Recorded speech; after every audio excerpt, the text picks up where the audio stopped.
Today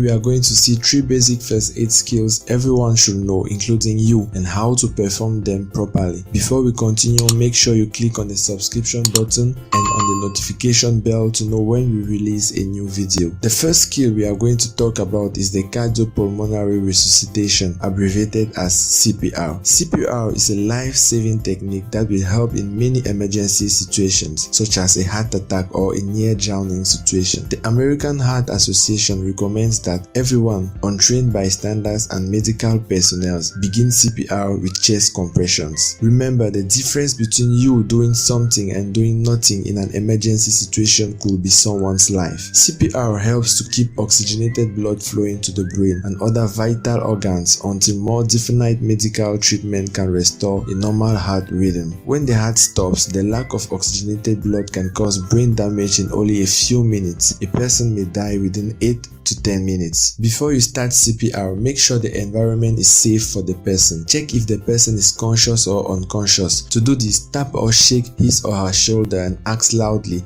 "Are you okay?" If the person is not conscious, call for help or ask a bystander to help you do that by calling the local emergency number. While waiting for help, start CPR. The American Heart Association recommends the abbreviation CAP, which refers to compression, airway, and breathing, to help people remember the order to perform CPR steps. Put the person on his or her back on a firm surface. Kneel next to the person's neck and shoulder. Place the heel of one hand over the center of the person's chest between the nipples. Place the other hand on top of the first hand. Keep your elbows straight and position your shoulders just above your hands. Use your upper body weight, not just your arms, as you push straight down on the chest at least 2 inches, approximately 5 centimeters, but not greater than 2.5 inches, approximately 6 centimeters.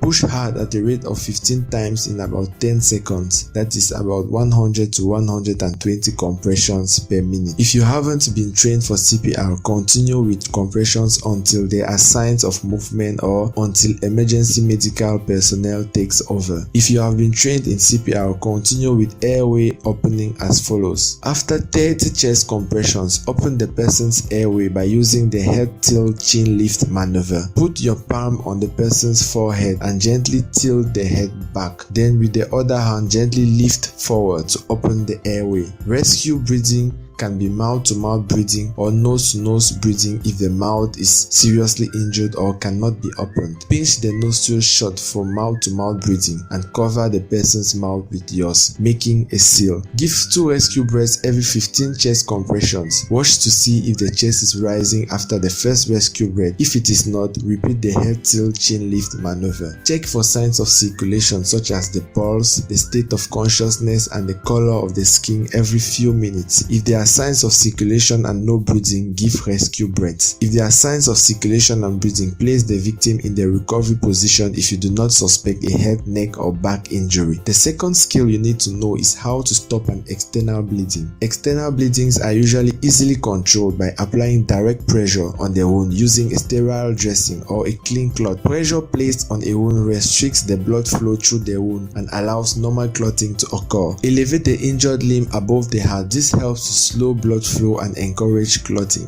If the bleeding is severe, place direct pressure on the wound with a sterile gauze pad or any clean cloth such as a towel or handkerchief. Place gloved hands over the pad and apply firm pressure. If you do not have disposable gloves, have the injured person apply pressure with his or her hand. Elevate the injured area above the level of the heart if you do not suspect a broken bone. If bleeding still continues, apply pressure at pressure points to slow the flow of blood. Pressure points are sites where you can compress the main artery supplying a limb against an underlying bone at specific sites of the body. Cautions: do not remove an object which is embedded in a wound. Do not attempt to clean a large wound at home. When first applying a bandage, do not remove it to look at the wound during this time. It may bleed again. Our last skill, but not the least, is the helmet maneuver, also called abdominal thrust, which is a technique used to expel a trapped object from another person's airway. The abdominal thrust lifts your diaphragm and expels air from your lungs. This causes the trapped object to be expelled from your airway. The Red Cross also recommends including 5 back blows, although some institutes such as the American Heart Association don't teach this technique. Get the person stand up, position yourself behind the person, lean the person forward and give 5 blows to their back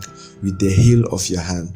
Place your arms around the waist. Make a fist and place it just above the navel with the thumb side in. Grab the fist with your other hand and push it inward and outward at the same time. Perform 5 of these abdominal thrusts. Repeat until the object is expelled and the victim starts to breathe or cough forcefully. If you are alone choking, make a fist and place it just above your navel, thumb side in. Grab the fist with your other hand and push it inward and upward at the same time. Perform 5 of these abdominal thrusts. Repeat until the object is expelled or you can breathe or cough on your own. You can also thrust your upper abdomen against a hard edge like the corner of a table or counter or back of a chair. Thank you for watching this video. Hope it helps someone out there. We are going to show you in another video some other life-saving skills which are important for you. Like and share this video with your friends and family. Don't forget to subscribe to this channel and click on the notification bell for more life-saving contents. Leave a comment below if you have one.